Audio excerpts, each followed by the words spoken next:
Good morning all of you. Welcome back once again. आप सभी का ऑनलाइन क्लास में हार्दिक स्वागत है।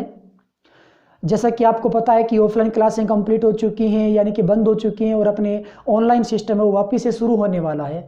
तो सबसे पहले मैं आप लोगों को ये अवगत करवा दूं कि इस ऑनलाइन क्लास में अपने पढ़ने वाले क्या हैं। कई बच्चों को ये संशय रहता है कि जो हमने ऑफलाइन क्लास में स्कूल में पढ़ा था, क्या वही बातें यहाँ पे वापस से बताई जाएंगी, क्या वही रिवाइज किया जाएगा।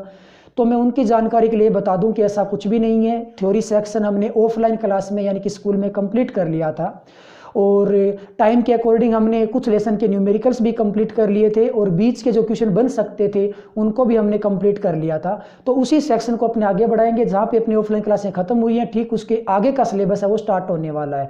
तो कुल मिलाकर के इस ऑनलाइन क्लास में अपने लेसन के बीच के जितने भी क्वेश्चन बनते हैं, थ्योरी के और न्यूमेरिकल के भी, प्लस में अपने इस सब्जेक्ट के प्रत्येक लेसन के जितने भी न्यूमेरिकल्स बाकी रह गए हैं उन सबको अपने यहाँ पे काउंट करने वाले हैं।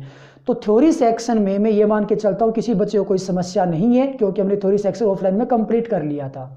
इसके बावजूद भी यदि किसी बच्चे को थ्योरी सेक्शन में समस्या आती है तो उस समस्या के समाधान के लिए वो मेरा एक यूट्यूब चैनल है फिजिक्स बाय देव सर, उसकी प्लेलिस्ट में जाइए। उसके लेसन वाइज आपको वीडियोस और टॉपिक वाइज कंप्लीट वीडियोस आपको वहाँ पे मिल जाएंगे। वहाँ पे आप यूट्यूब चैनल में प्लेलिस्ट में जाओगे, लेसन को सेलेक्ट करोगे, सारे लेसन वाइज सारे टॉपिक वहाँ पे पढ़े। किसी भी टॉपिक में समस्या है तो आप उस वीडियो को देख सकते हैं। और अब से जो ऑनलाइन क्लास अपने स्टार्ट होने वाली है, इसके अंतर्गत अपने टाइम और एग्जाम के पैटर्न को ध्यान में रखते हुए काम करने वाले हैं। तो इस बार आपको पता है पैटर्न चेंज हो गया है, एक नंबर के क्वेश्चन ज़्यादा आने वाले हैं। तो लेसन के बीच के जितने भी अपने थ्योरेटिकल या न्यूमेरिकल टाइप के क्वेश्चन बन सकते हैं वो सारे अपने कैलकुलेट करेंगे, उनकी बात करेंगे। प्लस में जो भी अपने एक्स्ट्रा न्यूमेरिकल्स हैं अपने लेसन के, वो भी अपने यहाँ पे सोल्व करने वाले हैं। तो अब अपने कहाँ से स्टार्ट करेंगे? हम लेसन नंबर 2 की बात कर रहे थे ऑफलाइन क्लास में, जिसके अंतर्गत मैंने आपको कुछ एक्स्ट्रा न्यूमेरिकल लिखवाए थे, उनको अपन ने सोल्व कर लिया था। कुछ बीच के क्वेश्चन लिखवाए थे वो अपनी थ्योरी सेक्शन में पढ़ चुके हैं। तो अपनी शुरुआत करने वाले हैं लेसन नंबर 2 के न्यूमेरिकल से, और उसके बाद अपने कंटिन्यूसली लेसन वाइज आगे बढ़ते रहेंगे। तो आज अपनी शुरुआत होगी लेसन नंबर 2 के न्यूमेरिकल से। तो आइए बात करते हैं लेसन नंबर 2 का पहला न्यूमेरिकल। तो आज का अपना पहला न्यूमेरिकल है लेसन नंबर 2 का। ये एग्जाम्पल होंगे पहले, उसके बाद अपने आंकिक प्रश्न लेसन के बाद वाले करने वाले हैं। तो पहला आंकिक प्रश्न होगा, आवेश 4 × 10⁻⁷ कूलाम के कारण इससे 9 सेंटीमीटर की दूरी पर स्थित किसी भी बिंदु P पर विभव का मान ज्ञात करना है। तो हमें करना क्या है? सबसे पहले हमें दिया हुआ क्या है उसके आधार पे अपने उस क्वेश्चन को समझने वाले हैं। तो सबसे पहले हमें लिखना होगा कि गिवन दैट क्या है, यानी कि दिया हुआ क्या है। तो आपको बच्चों एक आवेश दे रखा है, आवेश दे रखा है आपको Q, जिसका मान है 4 × 10⁻⁷ कूलाम। इससे 9 सेंटीमीटर की दूरी पे R का मान कितना हो जाएगा? 9 सेंटीमीटर। आपको पता है सेंटीमीटर को किस में कन्वर्ट करना है? मीटर में। तो क्या करोगे? 9 × 10⁻⁻2, यानी कि 100 का भाग लगाना होता है, ये मीटर में कन्वर्ट हो गया। तो यहाँ पे एक पॉइंट है P, उस P पॉइंट पे आपको क्या ज्ञात करना है? विभव ज्ञात करना है। विभव का मान कैसे ज्ञात करते हो? हम ये जानते हैं कि हमें चाहे कोई भी आवेश दे रखा हो या विद्युत क्षेत्र दे रखा हो, दोनों के कारण ही अपने विभव ज्ञात कर सकते हैं। जब आवेश दे रखा होता है तो विभव हमें ज्ञात करना है, बिंदुवत आवेश है तो विभव ज्ञात कैसे करोगे? तो विभव का बच्चों एक सूत्र होता है, V बराबर क्या होता है? KQ/R। तो हमें क्या करना होगा? KQ और R की वैल्यू पुट करनी है। तो K का मान कितना है? 9 × 10⁹। Q का मान कितना है? 4 × 10⁻⁷, और बटे में R का मान कितना है? 9 × 10⁻²। अब आप इसको काट बांट कर लीजिए, 9 से 9 कैंसिल हो गया, और ये बचेगा आपका 4 × 10⁻⁴। ये 2 -7 से कैंसिल हो गया, ऊपर बचा -5, यहाँ पे प्लस का 9 था। 4 × 10⁻⁴, और ये इसका मात्रक हो जाएगा जी वोल्ट। तो कुल मिलाकर के आपका R दूरी पे विभव है वो इतना आ गया। पहला वाला क्वेश्चन सोल्व हो गया, आंसर आया 4 × 10⁻⁴ वोल्ट। अब आगे चलते हैं। अब बोले तो इतना काम करने के बाद अब आवेश इतने को अनंत से बिंदु P तक लाने में किया गया कार्य। हमने क्या देखा कि यहाँ पे एक आवेश था, जो अपने आवेश Q ले रखा, तो वो ये था। इससे R दूरी पर आपने यहाँ पे पॉइंट P लिया था, इस P पॉइंट पे आपने विभव ज्ञात कर दिया, विभव का मान ये रहा।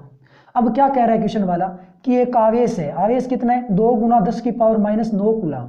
मान लो ये आवेश यहाँ पे है, कहाँ? अनंत के ऊपर। आवेश है कितना? 2 × 10⁻⁹ कूलाम आवेश है। अनंत से बोले तो इस पॉइंट से और कहाँ तक है, P तक लाने में, इस पॉइंट तक लेके आना है, मतलब इस आवेश को अनंत से उठा करके और कहाँ तक लेके आना है, P तक लेके आना है। तो लाने में किया गया कार्य ज्ञात करो। हमने स्थितिज ऊर्जा के टॉपिक में ये समझा था कि अनंत से आप किसी भी आवेश को उठा के लाओ, विद्युत क्षेत्र में रख दो या एक निश्चित बिंदु पे ला करके रख दो, तो लाने में किया गया कार्य कैसे ज्ञात होता है। लाने में बच्चों किया गया कार्य का सूत्र होता है Q × V। इस आवेश को आपने स्मॉल q नाम दे दिया, पहले वाले को कैपिटल Q नाम दिया था। ओके, तो इस बिंदु तक लेके आते हो तो इस बिंदु पे किस आवेश को लेके आए, Q को लेके आए, तो Q का मान 2⁻⁻9 होगा। इस पॉइंट, ये V क्या होता है, इस पॉइंट का विभव होता है, यानी कि P पॉइंट का विभव है और ये विभव ये रहा। तो आपको सिंपल W ज्ञात करना है। Q का मान कितना होगा, 2⁻⁻9। V का मान कितना होगा, 4⁻⁴। बच्चों आप इसका गुणा भाग कर लीजिए और गुणा भाग करोगे तो आपका आंसर इतना आ जाएगा और इसका मात्र क्या बन जाएगा, जूल बन जाएगा। तो ये आपका पहला एग्जाम्पल हो जाएगा। 2 क्वेश्चन है पहले में, A और B, पहले का आंसर ये रहा और दूसरे का आंसर ये रहा। चलिए अब अपने बात करते हैं क्वेश्चन नंबर 2 की। तो ये रहा अपने पास सेकंड क्वेश्चन। क्वेश्चन ये है 3 × 10⁻⁸ कूलाम तथा -2 × 10⁻⁸ कूलाम के 2 आवेश हैं और वो एक दूसरे से 15 सेंटीमीटर की दूरी पे रखे हैं। कंडीशन क्या है, एक आवेश ये रहा, इसको आप एक बार के लिए Q1 मान लो और पहला आवेश कौन सा है, 3 × 10⁻⁸ कूलाम। इससे कुछ दूरी पे यहाँ पे एक आवेश और है जिसका नाम दे दो Q2 और आवेश कितना है, -2 10⁻⁸ कूलाम। ये 2 आवेश हैं।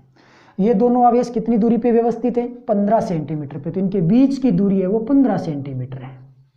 ये कंप्लीट इसके बीच की दूरी 15 सेंटीमीटर है। अब क्वेश्चन में क्या दे रखा है, दोनों आवेशों को मिलाने वाली रेखा के किस बिंदु पर, दोनों को मिला दिया, ये रेखा बन गई, किस बिंदु पर विभव का मान 0 होगा, किस बिंदु पे विभव का मान 0 होगा। ऐसा क्वेश्चन हमने लेसन नंबर जब 1 पढ़ रहे थे, तीव्रता के बारे में हमने देखा था कि ऐसा कुछ सिस्टम दे रखा होता है, किस बिंदु पे तीव्रता 0 होगी। ऐसा एग्जाम्पल लेकर के हमने एक अलग से क्वेश्चन बना करके समझा था। ऐसा ही क्वेश्चन यहाँ पे हमें दिखाई दे रहा है। मान लो इस पॉइंट पे विभव 0 होगा और इस पॉइंट को आपने O नाम दे दिया। अब क्या करोगे, ये जो O पॉइंट है ना वो Q1 आवेश से सपोज दैट x दूरी पे है। Q1 आवेश से कितनी दूरी आ गई, x। तो ये आगे वाली दूरी कितनी बची, मतलब O से लेकर के Q तक की दूरी कितनी बची, Q2 और O के बीच में डिस्टेंस कितनी होगी, टोटल 15 है, ये घटा दिया तो आगे वाली दूरी बचेगी 15 - x। x सेंटीमीटर में है, 15 - x भी किस में, सेंटीमीटर में। तो हमने मान लिया कि O बिंदु पे विभव 0 होगा। तो O बिंदु पे विभव कितने प्रकार के बनेंगे, 2 प्रकार के। हम जानते हैं कि जहां भी हमें एक से ज्यादा आवेश दिखाई देता है तो हम ये मानते हैं कि वहां पे एक निकाय का निर्माण हो गया है। तो यहाँ पे बना एक निकाय, 2 आवेश हैं, तो इस पॉइंट पे विभव भी 2 होंगे। ओके, बारी बारी से आप यहाँ पे विभव ज्ञात कीजिए, फिर परिणामी विभव निकालिए। और परिणामी विभव कितना दे रखा है जी, 0 दे रखा है। तो हमें इस बिंदु की तलाश करनी है। तो Q1 के कारण विभव कितना होगा, पहला आवेश Q1 के कारण विभव का सूत्र क्या होता है, K Q1 बटे हो जाएगा दूरी कितनी है, x है। ओके, तो V1 कितना बनेगा, K Q1 का मान कितना है जी, 3 10⁻⁸ और बटे में दूरी कितनी है, x। लो जी, पहले आवेश के द्वारा x दूरी पे आपने विभव देख लिया। अब दूसरे आवेश के द्वारा 15 - x दूरी पे विभव कितना बनेगा, तो V2 मान लो। सूत्र क्या होता है, K, ये बन जाएगा KQ/R सूत्र होता है ना, यहाँ पे आवेश है वो Q2 है, तो ये बन जाएगा आपका V2 बराबर K। Q2 का मान कितना है, माइनस, विभव एक अदिश राशि होती है, यहाँ पे माइनस है तो माइनस साथ में आएगा और ये बन जाएगा माइनस का 2 10⁻⁻60 और बटे में कितना आ जाएगा, यहाँ पे दूरी कितनी दे रखी है भाई, यहाँ पे अपने पास दूरी है 15 - x, यानी कि 15 - x, ये अपने पास कंप्लीट दूरी है। 2 विभव ज्ञात हो गए, आवेश Q1 के कारण तो V1 है और Q2 के कारण V2 है। तो इस पॉइंट पे परिणामी विभव कितना बनेगा, कैसे निकालोगे, विभव एक अदिश राशि होती है, अदिश राशियां बीजगणितीय योग से निकल के आती हैं। तो मान लिया कि O का परिणामी विभव V है, तो V कैसे ज्ञात हो जाएगा, V1 और ये क्या हो जाएगा, बीजगणितीय योग करना है, V2 हो गया। तो V बराबर क्या बनेगा, V1 का मान रखो, V1 ये रहा, K गुणा 3 गुना 10 की पावर माइनस 8 बटे में आ गया x माइनस का v2 k बन जाएगा 2 10 की पावर माइनस 8 बटे में आ जाएगा 15 माइनस x। परिणामी विभव ये दे रखा है कितना 0, यहाँ पे 0 लिख दिया। पक्षांतरण कर दो, ये माइनस का पद है सामने हो जाएगा प्लस का बन जाएगा कि 2 गुना 10 की पावर माइनस 8 बटे में आ जाएगा 15 माइनस एक्स बराबर बचेगा ये पद, ये आ जाएगा के 3 गुना 10 की पावर माइनस 8 बटे में आ जाएगा एक्स। के से के कैंसिल हो गया, पावर से पावर कैंसिल हो गई, क्या बचा 2 को x से गुणा करो, वजर गुणा कर दो बची हुई संख्या का, 2 को x से गुणा करो 2x आ जाएगा। 3 को गुणा करना है किसके साथ 15 माइनस एक्स के साथ, तो 15 को पहले 3 से गुणा किया 45 और ये माइनस आ जाएगा 3x। 3x को ले चलो इधर 2x और 3x कुल कितने हो जाएंगे 5x बराबर मान कितना आया 45, तो x का मान कितना आ जाएगा 9 सेंटीमीटर आ जाएगा। कहने का मतलब ये x दूरी कहाँ से थी, ये q1 आवेश से थी, तो q1 आवेश से 9 सेंटीमीटर की दूरी पे विभव का मान 0 होगा। तो फिर ये दूरी कितनी बची, 15 में से 9 घटा दो भाई, ये दूरी कितनी बचेगी, ये 6 सेंटीमीटर बचेगी। तो आप ऐसा कह सकते हो कि Q2 आवेश से 6 सेंटीमीटर के ऊपर दूरी के ऊपर विभव का मान है वो कितना हो जाना है 0 हो जाना है। तो कुल मिलाकर के Q1 आवेश से आप 9 सेंटीमीटर की दूरी के ऊपर विभव देखोगे वो 0 आपको प्राप्त हो जाएगा। ओके, अब हमने x दूरी है वो Q1 से मानी है, जरूरी नहीं है कि आप Q1 से मानो, आप x दूरी है वो Q2 से भी मान सकते हो। ये कह सकते हो कि भाई ये दूरी x है तो आगे वाली कितनी बचेगी 15 माइनस एक्स बचेगी, तो फिर जो मान आएगा ना, अब x का जो मान आएगा ना वो आपको 6 सेंटीमीटर मिलेगा, यानी कि Q2 से 6 सेंटीमीटर की दूरी पे बहुत 0 होना है। तो ये x दूरी आप Q1 से भी मान सकते हो और Q2 से भी मान सकते हो। मान से माने उत्तर से माना है कि Q1 से मानोगे तो x का मान आपको 9 मिल जाएगा और Q2 से मानोगे तो x का मान आपको कितना मिलेगा 6 मिल जाएगा। ये अपने पास सेकंड क्वेश्चन था। आइए बात कर लेते हैं नेक्स्ट क्वेश्चन की। तो बच्चों ये रहा अपने पास नेक्स्ट क्वेश्चन। ये क्वेश्चन है अपने पास एग्जाम्पल नंबर 4। अपनी जो किताब है वो अपनी ओपन करके रखिए, साथ में क्वेश्चन समझने में या पढ़ने में समस्या आती है साथ में क्वेश्चन आप पढ़ते रहिएगा। तो चौथा क्वेश्चन आपका एग्जाम्पल ये दे रखा है कि आपको एक वर्गाकार आकृति बताई गई है कि एक वर्ग है ABCD और वर्ग की जो भुजा है वो D है। तो इस व्यवस्था को, और हाँ ABC और D इसके ऊपर आपको आवेश दे रखा है और वो आवेश ये है, यहाँ पे है जी माइनस Q, यहाँ पे आपका माइनस Q दे रखा है, यहाँ पे आपका प्लस Q दे रखा है और यहाँ पे भी आपका प्लस Q आवेश दे रखा है। ये 4 किनारों पे आपको 4 आवेश दिए हुए हैं। ओके, तो आपको बताना ये है कि अपने यहाँ पे 4 आवेश रख दिए, इन आवेशों को यहीं पे बनाए रखने के लिए किया गया कार्य कितना होगा। आवेश हैं उसको वही उसी स्थान पे बनाए रखना है, किया गया कार्य ज्ञात करना है। तो बच्चों हम ये जानते हैं या थ्योरी सेक्शन में हमने पढ़ा है कि एक से ज़्यादा आवेश हैं, उनको यदि आप एक स्थान पे रख दो तो उनके बीच में आकर्षण और प्रतिकर्षण बल लगता है, यानी कि वो दूर भागने का या फिर नज़दीक आने का प्रयास करते हैं। लेकिन हम उनको वहीं पे बनाए रखना चाहते हैं तो हमें कार्य करना पड़ेगा, और वो कार्य किस में कन्वर्ट होगा, ऊर्जा में। तो जब अपने ऊर्जा पढ़ रहे थे, विद्युत स्थितिज ऊर्जा पढ़ रहे थे, तो हमने ये जाना था कि आवेशों को उसी के स्थान पे बनाए रखने के लिए जो भी कार्य किया जाता है वो कार्य किस में परिवर्तित होता है, ऊर्जा में परिवर्तित होता है। तो भाई यहाँ पे आवेशों को यहीं पे बनाए रखना है, किया गया कार्य पूछ लिया है, मतलब हमें क्या ज्ञात करना है, ऊर्जा ज्ञात करनी है। तो ऊर्जा का सूत्र पता है आपको, ऊर्जा का सूत्र हमने ये देखा था कि यहाँ पे बहुत सारे पद होंगे, उनके आपस में उन सबको ऐड करना है, जोड़ना है। अब पद कितने प्रकार के बनेंगे, प्रत्येक आवेश दूसरे के साथ कॉम्बिनेशन बनाएगा, कॉम्बिनेशन वाला यहाँ पे कंडीशन है। तो एक तो कॉम्बिनेशन बनेगा किस किस का, ए वाले पे जो भी आवेश है ना ये माइनस Q, ये तीनों के साथ कॉम्बिनेशन बनाएगा। तो कितने कॉम्बिनेशन बनेंगे पहले तो वो देख लेते हैं। ये ए वाला बी के साथ एक कॉम्बिनेशन बनाएगा, ए वाला सी के साथ एक कॉम्बिनेशन बनाएगा, ए वाला डी के साथ एक कॉम्बिनेशन बनाएगा। ए ने 3 कॉम्बिनेशन बना लिए। अब बी की बात करते हैं, बी वाला ए के साथ कॉम्बिनेशन बन चुका है, बी वाला सी के साथ एक कॉम्बिनेशन बनाएगा, बी वाला डी के साथ एक कॉम्बिनेशन बनाएगा। ये हो गया, बी ने सबके साथ कॉम्बिनेशन बना लिए। अब नंबर आता है सी का, सी वाला ए के साथ पहले से ही बन चुका है, सी वाला बी के साथ पहले से ही बन चुका है, सी का डी के साथ कॉम्बिनेशन, सी का डी के साथ कॉम्बिनेशन। अब डी वाला कॉम्बिनेशन बनाएगा, तो डी वाला ए बी और सी, डी वाला ए बी और सी तीनों के साथ कॉम्बिनेशन बना चुका है। तो कहने का मतलब जब आप यहाँ पे ऊर्जा ज्ञात करोगे आपको कितने प्रकार के कॉम्बिनेशन देखने को मिलेंगे, 6 प्रकार के कॉम्बिनेशन। अब इन सब का कॉम्बिनेशन लिखते हुए आप एक फॉर्मूला तैयार कर दो। तो ए और B minus Q minus Q minus Q minus Q, सूत्र क्या होता है भाई, सूत्र ये होता है कि Q1 Q2 बटे उनके बीच की दूरी। ठीक, तो यहाँ पे ये हो जाएगा आपका पहला कॉम्बिनेशन क्या बन जाएगा, U इज इक्वल आ जाएगा के बच्चों सब में देखने को मिलेगा, आप के को पहले से ही कॉमन ले लो, के आप कॉमन ले लेते हो। Q1 Q2 बोले तो माइनस क्यू और प्लस क्यू, ये यहाँ पे अपने पास पहला कॉम्बिनेशन हो गया। और दोनों के बीच की दूरी क्या है, दोनों के बीच की दूरी d है। ठीक है, नेक्स्ट कॉम्बिनेशन ए और सी वाले का, ए और सी वाले का माइनस क्यू, तो ये इसका दूसरा कॉम्बिनेशन आ जाएगा माइनस क्यू बटे में उनके बीच की दूरी। अब ये बीच की दूरी हमें आवश्यक होगी, इधर से बाद में हमें इसकी भी जरूरत पड़ेगी। अब ये दूरी अपने पास है नहीं, एक बार के लिए मान लो कि ये x है, बाद में इसका अपने मान निकाल लेंगे। ये जो x है ना वो वर्ग का विकिरण हो गया, तो बटे में दूरी कितनी मान ली, x हो गई। ये दो कॉम्बिनेशन हमने तैयार कर लिए, ए और डी का माइनस क्यू प्लस क्यू, तो यहाँ पे आ जाएगा minus Q into plus Q और बीच की दूरी कितनी है जी, डी भुजा है। ये कॉम्बिनेशन भी लिख दिया।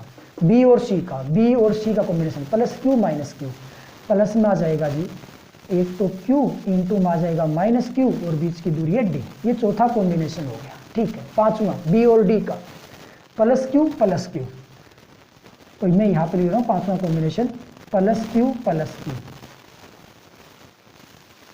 और बटे में आ जाएगा उनके बीच की दूरी कितनी, x मान रखी है।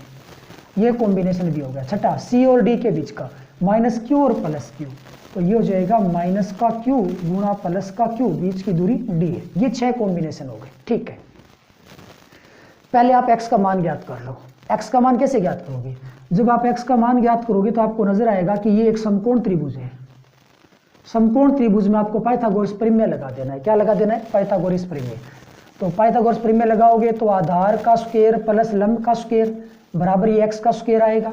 तो x स्क्वायर बराबर क्या मिलेगा आपको, d का स्क्वायर प्लस d का स्क्वायर, तो x स्क्वायर क्या आ जाएगा 2d का स्क्वायर, और x का मान आपको ज्ञात करना है तो ये बन जाएगा √2 इंटू डी, यानी कि ये आपकी भुजा निकल के आ गई। तो x का मान कितना है यहाँ पे √2 इंटू डी है। ठीक है, वैल्यू पुट करते चलिए, कुछ कॉमन आ रहा है तो देख लीजिए, यदि आता है तो के यहाँ गौर से देखोगे तो सबके साथ क्यू है, यानी कि क्यू स्क्वायर बनता है, तो क्यू स्क्वायर सब में कॉमन आ जाएगा, क्यू स्क्वायर सब में कॉमन आ जाएगा। ठीक है, आगे चलते हैं, अरेंज करते हैं। यहाँ पे क्या बचा, 1/d बचा, 1/d, ये कितना हो गया प्लस ये 1/x है, और x का मान कितना है d√2 है, प्लस ये भी हो गया, ये भी हो गया। तीसरा प्लस ये सॉरी माइनस प्लस, हाँ ठीक है, ये क्या बनेगा, ये पहला माइनस का बनेगा भाई, माइनस और प्लस माइनस है।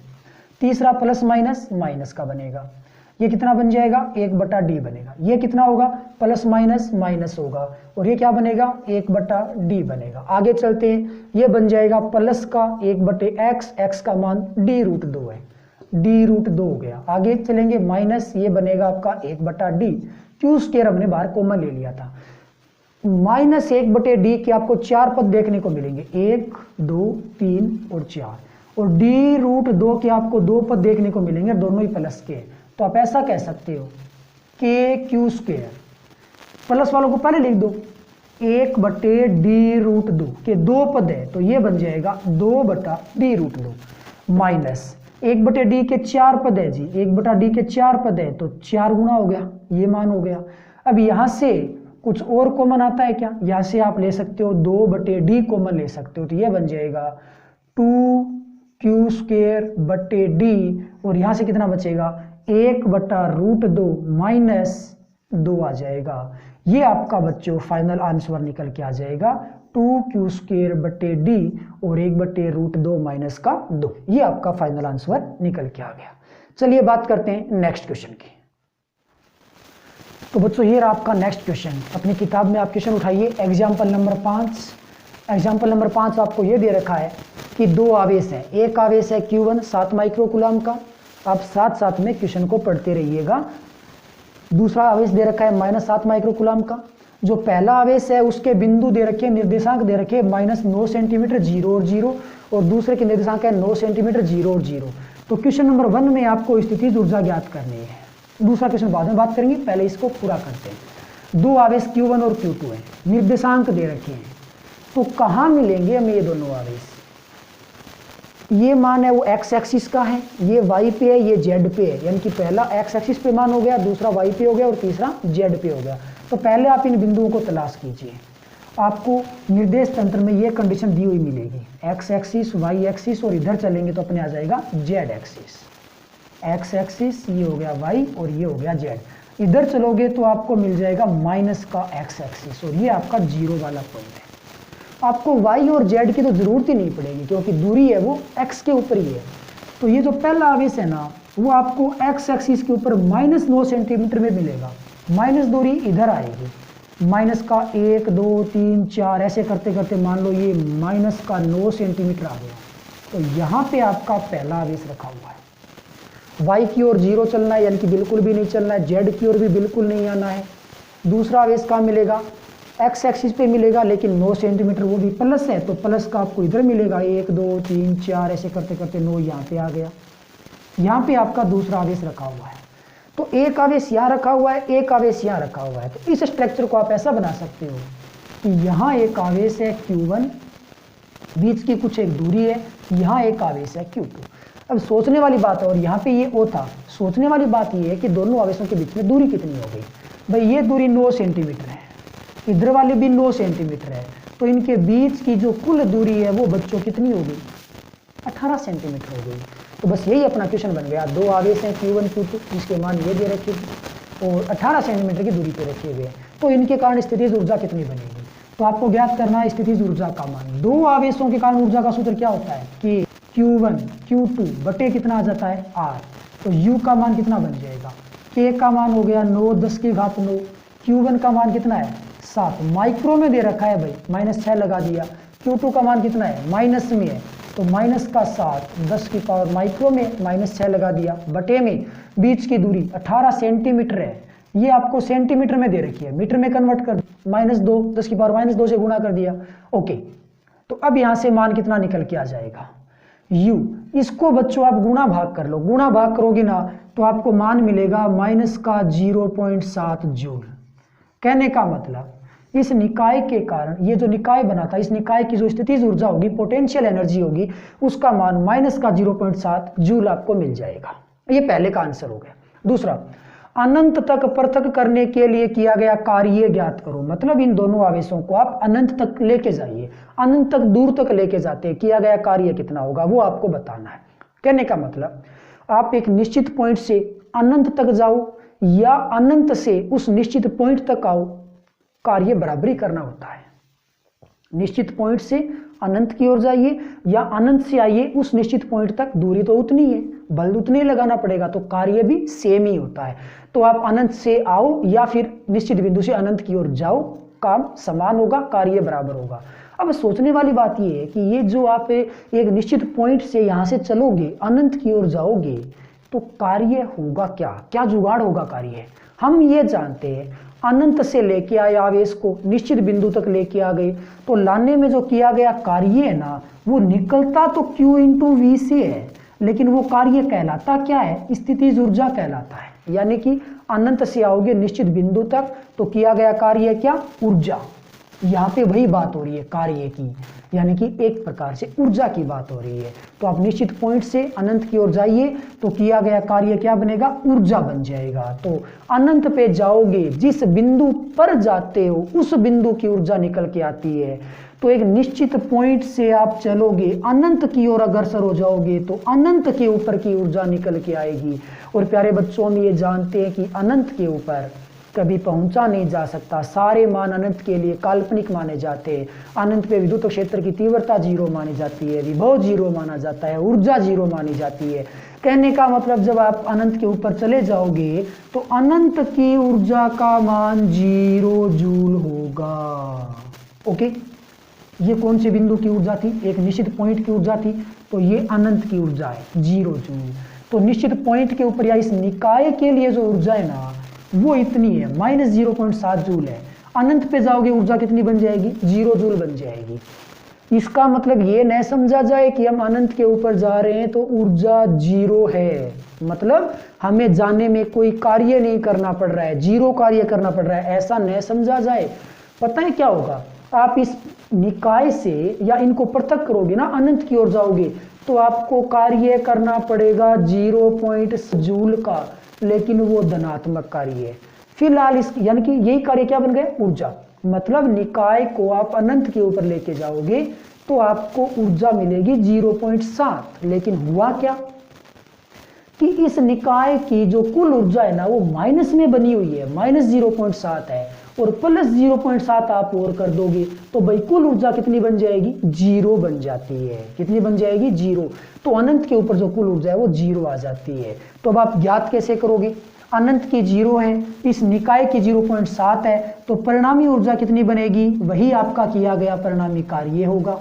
तो परिणामी ऊर्जा कितनी बनेगी, अनंत वाली ऊर्जा यानी कि अंतिम ऊर्जा से प्रारंभिक ऊर्जा को घटा दीजिए, प्रारंभिक ऊर्जा आ जाती है 0.7। अब डेल यू या डेल डब्ल्यू किया गया कार्य, 0 में से इसको घटाओगे, ये माइनस माइनस प्लस हो गया, 0.7 हो गया, 0.7 जूल, ये किया गया कुल कार्य आ गया। मतलब यहाँ से आप आवेशों को ट्रांसफर करोगे अनंत की ओर तो आपको कार्य तो इतना करना पड़ेगा, यानी कि ऊर्जा तो इतनी उत्पन्न होगी, लेकिन ये ऊर्जा प्लस में होगी और निकाय की ऊर्जा फिलहाल माइनस में है, दोनों मान समान है, तो परिणामी मान कितना बन जाता है, 0 बन जाता है। यानी कि अनंत के ऊपर की कुल ऊर्जा है वो आपको कितनी देखने को मिलती है, 0 जूल देखने को मिलती है। तो ये अपना 5वां क्वेश्चन हो गया कंप्लीट। आइए बात करते हैं नेक्स्ट क्वेश्चन की। ये अपने पास नेक्स्ट क्वेश्चन है, ये आपका एग्जाम्पल नंबर 9 है। किताब में देखोगे एग्जाम्पल नंबर 9 क्या लिखा हुआ है, और क्वेश्चन आपका कुछ इस प्रकार से दे रखा है कि एक ऐसा सिस्टम बना हुआ है जिसमें 4 संधारित्र है, C1, C2, C3 और C4। प्रत्येक संधारित्र की धारिता आपको दे रखी है 10 माइक्रोफेरेड, यानी कि प्रत्येक संधारित्र कितनी धारिता का है, 10 माइक्रोफेरेड धारिता का है, ठीक है। और ए और डी बिंदुओं के बीच में एक 500 वोल्टेज की बैटरी लगी हुई है, यानी कि आरोपित वोल्टता का मान भी आपको दे रखा है। इस निकाय के ऊपर कुल वोल्टता आरोपित हो रही है वो 500 है। ज्ञात क्या करना है, निकाय की तुल्य धारिता ज्ञात करनी है पहले पॉइंट में, और दूसरे पॉइंट में प्रत्येक संधारित्र पे कुल कितना आवेश होगा। 4 संधारित्र है, प्रत्येक के ऊपर कुल कितना आवेश होगा वो हमें देखना है। तो सबसे पहले अपने बात कर लेते हैं इस निकाय की कुल धारिता कितनी बन जाएगी, तुल्य धारिता कितनी बन जाएगी। जैसा कि आपको दिख रहा है कि C2 और C3 ये तीनों श्रेणी क्रम में है, तो इन तीनों के द्वारा पहले आप परिणामी धारिता ज्ञात करो। तो यहां पे क्या लिखोगे, चूंकि C1, C2, C3 श्रेणी क्रम में है, तो श्रेणी क्रम में बच्चों अपने धारिता जानते हैं। यहां से आप इसका नाम दे दो C', तीनों के द्वारा एक परिणामी धारिता बनेगी, उसको आपने C' बोल दिया। तो श्रेणी क्रम में धारिता निकलती कैसे है, 1/C1 + 1/C2 + 1/C3 ऐसे निकलती है। तो यहाँ से वैल्यू पुट कर दोगे, 1/C' का मान कितना आएगा, C1, C2, C3 सबके मान कितने, 10 है। तो यहाँ से क्या हो जाएगा, 10 आपका लघुत्तम आ जाएगा, और यहाँ से ये वैल्यू कितनी बन जाएगी, कितनी बार आ जाएगा, 3 बार। तो ये बन जाएगा आपका कितना मान हो जाएगा, C' का मान निकल के आएगा 10/3, और ये सारे के सारे जो मान है ना वो माइक्रोफेरेड में दे रखे हैं। कहने का मतलब इन तीनों की जो कुल धारिता है वो कितनी है, 10/3 है। फिर ये डायग्राम कैसे बन जाएगा, तीनों को एक साथ असेंबल करोगे ना तो ये अपने पास एक संधारित्र हो गया, तीनों का एक संधारित्र हो गया जी, जिसकी धारिता कितनी है, 10/3। इसकी धारिता 10/3 माइक्रोफेरेड है, और इसको हमने नाम दिया है C'। यहाँ पे नीचे अभी C4 बाकी है, यहाँ पे ये जुड़ा हुआ है C4, और यहाँ पे आपने वोल्टता आरोपित कर रखी है कितनी, 500 वोल्टेज की। ये कंडीशन है। अब आप क्या करोगे, ये दोनों कौन से क्रम में, ये दोनों हैं समांतर क्रम में। कौन कौन से, C' और C4। तो यहाँ लिखोगे C' व C4 समांतर क्रम में है। तो समांतर क्रम में धारिता कैसे निकलती है, समांतर क्रम में परिणामी धारिता निकल जाएगी ना, परिणामी आप C बोल दो, समांतर क्रम में इनका योग होता है, C' और C4 हो जाएगा। योग करोगे सिंपल, C' का मान कितना है, C' का मान 10/3 है, प्लस C4 का मान कितना है, 10 माइक्रोफेरेड है। तो ये हो जाएगा 10। अब यहाँ से इसका मान निकालो, 3 आ गया लघुत्तम, तो ये बन जाएगा 3 लघुत्तम, एलसीएम 3 आ गया, तो ये आ जाएगा साथ में 30, कुल मिलाकर के मान आ जाएगा 40/3 माइक्रोफेरेड। तो बच्चों इस निकाय की जो कुल धारिता आएगी उसका आंसर कितना बनेगा, 40/3 माइक्रोफेरेड बनेगा। ये पहले का आंसर हो गया, कितना, 40/3 माइक्रोफेरेड। चाहो तो आप इसको 13.33 माइक्रोफेरेड वैसे लिख सकते हो भाग दे करके। अब बात करते हैं सेकंड, प्रत्येक संधारित्र का आवेश ज्ञात करो। आपने इसमें क्या होगा, C1 C2 C3 इन तीनों की परिणामी धारिता कितनी आई, 10/3। ये हमें इसकी आवश्यकता पड़ेगी, जरा ध्यान रखना कि तीनों की परिणामी धारिता कितनी है, 10/3 माइक्रोफेरेड है। अब हमें यह बताना है कि प्रत्येक संधारित्र पे आवेश कितना होगा।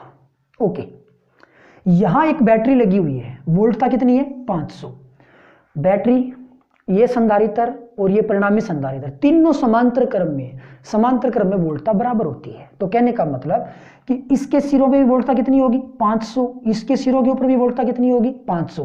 पहले अपने इसके सिरों की बात कर लेते हैं कि इस संधारित्र C4 का आवेश कितना होगा। चलिए पहले अपने C4 का आवेश निकालते हैं। तो अपने C4 का आवेश कैसे निकालोगे, संधारित्र C4 का आवेश, संधारित्र के लिए सूत्र होता है Q का मान कितना होता है, C/V होता है। सारे तीनों मान एक ही संधारित्र की बात होती है, जिस संधारित्र का आवेश है उसी की धारिता और उसी का विभव, यानी कि उसके सिरों पे उत्पन्न विभवांतर। ओके, तो इसके सिरों के ऊपर विभवांतर कितना बनेगा, 500 बनेगा। तो इसका मान कितना है, 500 है, V का मान 500 है, C बच गया। C4 की धारिता कितनी थी, 10 माइक्रोफेरेड थी, यहाँ पे कितना आ जाएगा, 10 जी, माइक्रो में दे रखा है आपको, यहाँ पे -6 फेरेड में कन्वर्ट करना पड़ेगा। ये इसका कुल आवेश निकल के आएगा। तो कितना बन जाएगा जी, ये बन जाएगा आपका 5000 बोले तो 5 और 10 की पावर -3, और ये आ जाएगा आपका कूलाम में 5 × 10 की पावर -3। ये आपका C4 के सिरों पे उत्पन्न आवेश आ जाएगा, CQ बराबर C/V से। अब बच गए ये 3। फिलहाल तो कंडीशन ये है कि इन तीनों को आपने एक जगह पे जोड़ा तो ये संधारित्र बना जिसकी धारिता 10/3 माइक्रोफेरेड है, और इस संधारित्र के सिरों पे विभवांतर कितना है, 500 है। इस संधारित्र में कुल कितने संधारित्र हुए हैं, ये 3 जुड़े हुए हैं। तो आप ये कह सकते हो कि C' की वोल्टता यदि 500 है तो यहाँ इन तीनों की कुल वोल्टता भी कितनी होगी, 500 होगी। क्यों होगी, क्योंकि इन तीनों से मिलके ही ये बना है। तो शॉर्ट एंड स्वीट, इन तीनों की जो कुल वोल्टता होती है वो 500 आपको मिलेगी। श्रेणी क्रम में है तो श्रेणी क्रम में वोल्टताएं अलग अलग होती हैं, इसकी वोल्टता V1, इसकी वोल्टता V2, इसकी वोल्टता V3। तो तीनों की कुल वोल्टता कितनी होगी, V, ये तीनों के योग से निकल के आ जाएगा, यानी कि इन तीनों की कुल वोल्टता V है और V का मान कितना है, 500। तो यहाँ पे बच्चों 500 हो गया, ठीक है। इसकी वोल्टता कितनी, C बराबर Q/V होता है, तो यहाँ से V का मान निकालना जरा, V का मान कितना बन जाएगा, V का मान बन जाएगा Q/C। तो यहाँ से पहले वाले की वोल्टता Q/C, आवेश कितना है इसका, इसका जो भी आवेश है श्रेणी क्रम में आवेश बराबर होता है। यहाँ पे ये हो गया Q और बटे में उसकी धारिता, धारिता कितनी है उसकी, 10 माइक्रोफेरेड है, यानी कि 10 की पावर -6 प्लस। अब यहाँ से V2, इसके लिए आपको कुल वोल्टता देखनी है, वोल्टता V बराबर Q/C होता है। तो यहाँ से क्या बन जाएगा, ये मान निकाल दोगे आप, आवेश Q धारिता C2, आवेश Q धारिता C2, धारिता उतनी बनी हुई है, धारिता सबकी सेम थी, 10 माइक्रोफेरेड थी।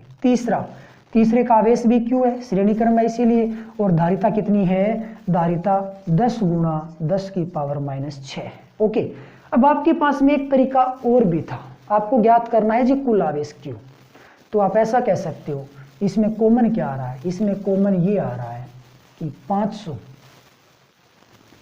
Q कॉमन आ रहा है, ये सारे कॉमन ही है, तीनों सेम राशि है। सीधा आप ये कह सकते हो कि 3Q/10 × 10 की पावर -6।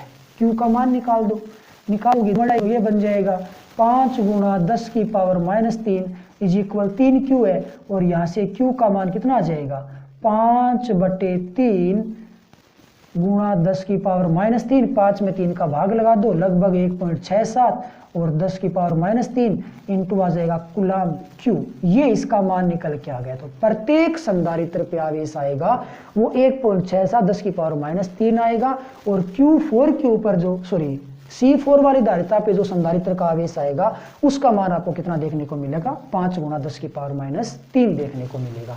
तो ये अपने पास इसका क्वेश्चन निकल के आ गया। हमने सिंपल क्या किया, पहले तीनों का जानना, तीनों का कितना होता है 500 होता है, 3 भाग में बंटा हुआ है, प्रत्येक का अलग अलग विभव निकाला, मान निकल के आ गया। तो ये अपने पास 9वां एग्जाम्पल था। आइए बात कर लेते हैं आज के नेक्स्ट क्वेश्चन की। तो अपने पास नेक्स्ट क्वेश्चन है और आज का लास्ट क्वेश्चन है कि एक संधारित्र है, उसको हमने एक बैटरी से जोड़ दिया और बैटरी की वोल्टता 100 थी। जो संधारित्र है आपके पास उसकी धारिता 900 पिकोफैराड है। ये पहला डायग्राम है। तो सबसे पहले आपको ये पूछा गया है कि इस निकाय की, एक ही बात करेंगे केवल, इस निकाय की कुल ऊर्जा का मान कितना होगा, यानी कि इस संधारित्र की कुल ऊर्जा का मान कितना होगा। क्या दे रखा है, संधारित्र को बैटरी से जोड़ दिया, संधारित्र को चार्ज किया, धारिता कितनी थी संधारित्र की 900 पिकोफैराड, तो इसके पास कुल कितनी ऊर्जा आएगी वो आपको बताना है। संधारित्र की ऊर्जा के बच्चों 3 सूत्र हैं। 3 सूत्र कौन कौन से, CV²/2, QV/2 और एक होता है Q²/2C। आपको पता ये लगाना है कि यहाँ पे सूत्र कौन सा काम आएगा, जो राशियां दे रखी हैं उसके आधार पे आप ये पता लगा सकते हो। तो कुल मिलाकर के यदि इसके सिरों पे 100 वोल्टता है तो भाई इसके सिरों पे यहाँ भी वोल्टता कितनी उत्पन्न होगी, 100 होगी। यानी कि संधारित्र की वोल्टता आपको दे रखी है, V का मान आपको दे रखा है। दूसरा, संधारित्र की धारिता भी आपको दे रखी है, C का मान भी दे रखा है। तो C और V में क्या रिलेशन है वो सूत्र आपका काम आ जाएगा, यानी कि ये आपका पहला सूत्र काम आ जाएगा। यहां से बाकी आप हटा दोगे तो यहां से आप U का मान ज्ञात कर लो। U का मान कितना, C का मान दे रखा है जी 900 पिकोफैराड, ये हो गया जी। पिको क्या होता है बच्चों, पिको होता है 10⁻12 फैराड बन जाएगा। पिको होता है 10⁻12। इसका करना है हमें V का स्क्वायर करना है। V कहाँ गया, V है जी 100 वोल्ट, ये तो केवल C का मान है, V 100 वोल्ट है। 100 का स्क्वायर करोगे 100 × 100 हो गया, बटे में आ जाएगा अपने पास यहाँ पे 2। अब इनका आपको गुणा भाग करना है। जब आप इसका गुणा भाग करोगे तो देखिए क्या होगा, 2 और 4 और 6 जीरो है, तो यहाँ पे 10⁻6 बचेगा और ये आ गया 9। 9 में 2 का भाग लगाओगे आपका उत्तर आएगा 4.5 10⁻6 और ऊर्जा का मात्रा ये हो गया जूल।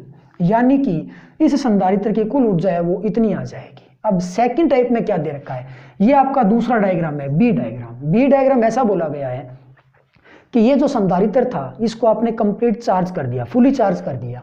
ये संधारित्र है। इस संधारित्र को एक अन्य और संधारित्र से जोड़ना है, मतलब ये एक संधारित्र चार्ज कर रखा है, ये दूसरा उदासीन था, इन दोनों को आपस में जोड़ना है।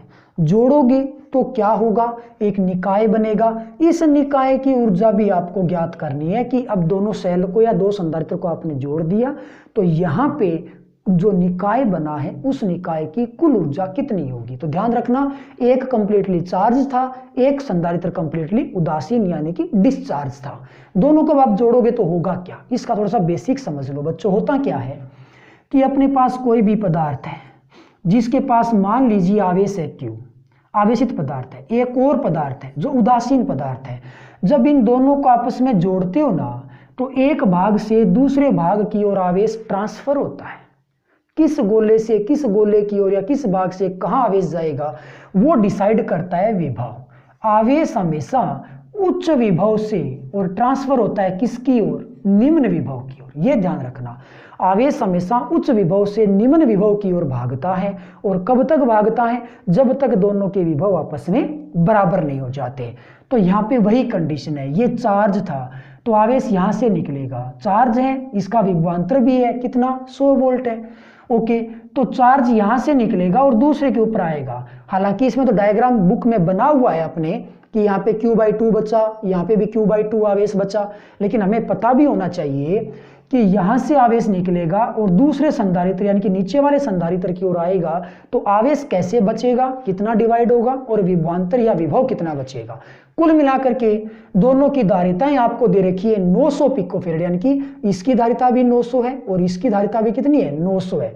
दोनों की धारिताएं बराबर ही है, यानी कि एक की धारिता C है तो दूसरे की धारिता भी C है। ओके, आवेश ट्रांसफर कब तक होगा, जब तक दोनों का विभव बराबर नहीं हो जाता। तो इसका विभव यदि V है तो नीचे वाले का विभव भी कितना होगा, V होगा। ओके, अब बच गई बात Q की। Q का सूत्र होता है Q = C × V होता है। तो Q है वो C और V पे डिपेंड करता है, लेकिन दोनों के लिए C और V के मान बराबर है। तो भाई दोनों के लिए आवेश के मान भी क्या होंगे, बराबर होंगे, यानी कि दोनों को बराबर बराबर आवेश मिलेगा। कहने का मतलब दोनों का संधारित्रों के लिए आवेश का मान भी समान होगा, दोनों संधारित्र के लिए विभव का मान भी समान होगा, और दोनों संधारित्र की धारिताओं के मान तो समान दे ही रखे हैं। ओके, तो ये एक निकाय बन गया। इस निकाय की कुल ऊर्जा कितनी होगी, इस निकाय की ऊर्जा देखो कितनी है। पहले आप इस संधारित्र की ऊर्जा निकाल दो, फिर इस संधारित्र की ऊर्जा निकाल दो, और दोनों की ऊर्जा जोड़ देना, वो आपके लिए निकाय की ऊर्जा बन जाएगी। चलिए बारी बारी से अपने संधारित्र की ऊर्जा निकालते हैं। छोटा वाला सूत्र काम में ले लेते हैं। ऊर्जा का एक सूत्र होता है Q × V और बटे में 2। पहले संधारित्र की ऊर्जा निकाल दो, मैंने U1 बोल दिया, ठीक है। अब देखो आवेश ट्रांसफर हो गया, इसके पास कुल आवेश था कितना, Q आवेश था, ट्रांसफर हो गया तो आधा इसके पास बचेगा, आधा इसके पास बचेगा, यानी कि इसका आवेश कितना बचेगा, Q/2, इसका आवेश भी कितना हो जाएगा, Q/2। विभव इसका V था यानी कि 100 वोल्ट था, अब डिवाइड होगा, इसका विभव V था तो इसका विभव कितना बचेगा, V/2 बचेगा, इसका विभव या विभवांतर कितना हो जाएगा, V/2 हो जाएगा। Is that clear? ओके, और धारिता कितनी है प्रत्येक की, 900 पिकोफैराड है। ओके, आगे चलते हैं। पहले वाले का आवेश आधा हो गया ना, तो भाई ये Q1 है, V1 है U1 के लिए, तो U1 कितना आएगा, Q1 का मान कितना, Q/2, V1 का मान कितना, V/2 और बटे में 1 2 पहले से ही लगा हुआ है, तो कुल मान कितना आ गया जी, QV/8 आ गया। ये लो जी, पहले वाले की ऊर्जा आ गई। दूसरे वाले संधारित्र यानी कि नीचे वाले संधारित्र की ऊर्जा कितनी होगी, वही सूत्र दूसरा है, तो ये हो जाएगा Q2V2 बटे में 2, तो U का मान कितना निकलेगा, इसका आवेश कितना है, इसका भी Q/2 आवेश है, विभव कितना है, V/2 विभव है, 1/2 साथ में और लगा हुआ है, तो कुल कितना हो जाएगा, QV/8 इसका हो जाएगा। दोनों की ऊर्जा निकल के आ गई। अब दोनों की ऊर्जा निकल के आ गई तो दोनों की ऊर्जा को जोड़ दीजिए, आपके पास परिणामी ऊर्जा निकल के आ जाएगी। तो परिणामी ऊर्जा कितनी आएगी, U बराबर आएगा U1 + U2, तो U बराबर कितना बन जाएगा, ये है आपका QV/8 और ये भी आपका QV/8, U बराबर QV/4 हो गया। Q और V के मान रख दो। अब आवेश कितना था, आवेश दे रखा है क्या अपने को, आवेश की कंडीशन कहाँ थी, आवेश नहीं दे रखा है। V का मान चलो 100 था, कोई बात नहीं, आवेश नहीं है, लेकिन हम ऐसा कह सकते हैं, इसको जरा 2 भाग में तोड़ें क्या, QV/4 था ना 2, और साथ में लगा दिया 1/2। ओके, अब ये बच्चों देखना जरा, ये क्या चीज है, ये ऊर्जा का एक सूत्र है, एक संधारित्र की ऊर्जा का ये सूत्र है। मतलब ये संधारित्र था, इसकी कुल ऊर्जा कितनी थी, उसका ये सूत्र है QV/2, और इसकी ऊर्जा का मान हमने कितना निकाला था, इसकी ऊर्जा का मान हमने निकाला था 4.5 10⁻⁶ बटे में 1/2 और है, ये हो गया 2। बच्चों इसका आंसर आ जाएगा 2.25 10⁻⁶, और ये बन जाएगा जो, ठीक है, ये इसका आंसर होगा। तो निकाय की कुल ऊर्जा कितनी हो जाएगी, ये हो जाएगी। तो पहले अकेले की ऊर्जा तो ज्यादा थी, 2 की ऊर्जा कम हो गई, बिल्कुल होगी। एक चीज का और ध्यान रखना, जब भी एक संधारित्र दूसरे संधारित्र के साथ अटैच होगा, जुड़ेगा, यानी कि आवेश ट्रांसफर होगा, तो हमेशा ध्यान रखना कि इस निकाय या पहले इस संधारित्र की कुल ऊर्जा थी, उनमें से आधी ऊर्जा तो वायुमंडल में मुक्त हो जाती है और आधी ऊर्जा उस निकाय के पास शेष बचती है। Is that clear? जब भी जोड़ोगे इस संधारित्र की कुल जितनी भी ऊर्जा थी, दूसरे संधारित्र के साथ इसको जोड़ते ही इसकी आधी ऊर्जा वायुमंडल में मुक्त हो जाती है और आधी ऊर्जा निकाय के रूप में विद्यमान रहती है। अतः इसके पास जो भी ऊर्जा थी पहले, उसका ठीक ठीक आधा मान बचा, आधा वायुमंडल में मुक्त अवस्था में चला गया, तो निकाय की कुल ऊर्जा का मान निकल के ये आ जाएगा। तो ये अपने पास आज का एग्जाम्पल का अंतिम क्वेश्चन था। तो बच्चों आज के एग्जाम्पल के क्वेश्चन है वो कंप्लीट हो गए। कल अपने इस लेसन के जो न्यूमेरिकल्स हैं, जो मैंने आपको बताए हैं कि कौन कौन से आपको करने, उसकी अपने कल बात करेंगे। तो आज के लिए बस इतना ही। Okay, bye, thank you.